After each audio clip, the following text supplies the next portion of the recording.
तीरथ गिरि गहवर विहरत कुंवर कंठ भुज मेली। ये दो नवल किशोर रूप निधि विटपत माल कनक मनोबेली।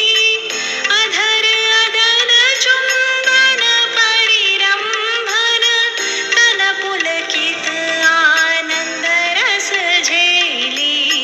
पटबंधन कंचुकी कुच परसत कोप कपट निरखत कर पेली। जय श्री हित हरिवंश लाल रस लंपट धाई धरत उर बीच सकेली।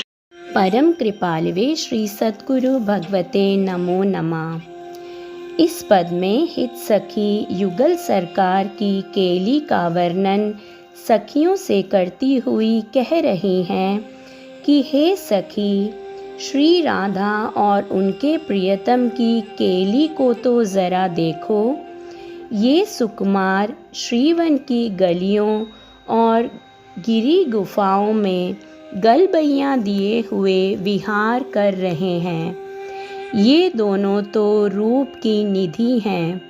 जब ये दोनों कंठभुज देकर चलते हैं तो ऐसा लगता है कि मानो तमाल तरु पर स्वर्ण लता लिपट गई हो। दोनों के ही तन आनंद से पुलकित हो रहे हैं। हित हरिवंश कहते हैं कि जब प्रियतम बार बार प्रिया को स्पर्श करते हैं तो लाडली बनावटी क्रोध दिखाती हुई लाल के हाथों को दूर ढकेल देती हैं। तब प्रियतम शीघ्रतापूर्वक पुनः लाडली को हृदय से चिपटा लेते हैं। यह था इस पद का भावार्थ। अब हम अगला पद लेंगे।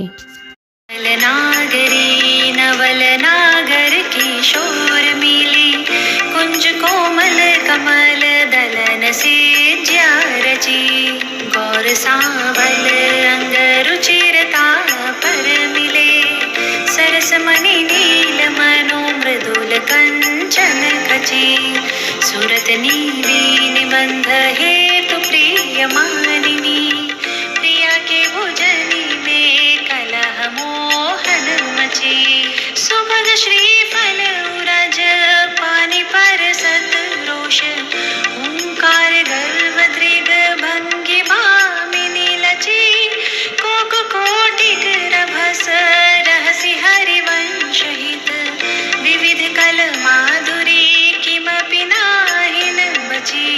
प्रणमय रसिक ललितादिलोचन चषक पिबत मकरंद सुख राशि अंतर सची।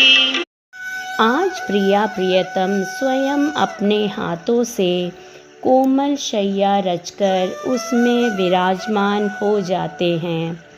युगलवर संग संग ऐसे लग रहे हैं जैसे कोमल कंचन पर नीलमणि को जड़ दिया गया है। प्रियवर के बाहुओं में अब मनोहर कलह प्रारंभ हो गई है। बीच बीच में लाडली रोषपूर्ण हुंकार भी भर रही हैं। समस्त सखियां निकट खड़ी हुई इस रस का पान कर रही हैं।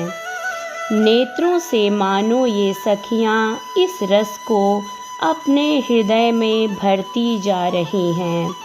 यह था इस पद का सुंदर सा भावार्थ। अगले पद के साथ जल्द ही मिलेंगे। जय श्री राधे।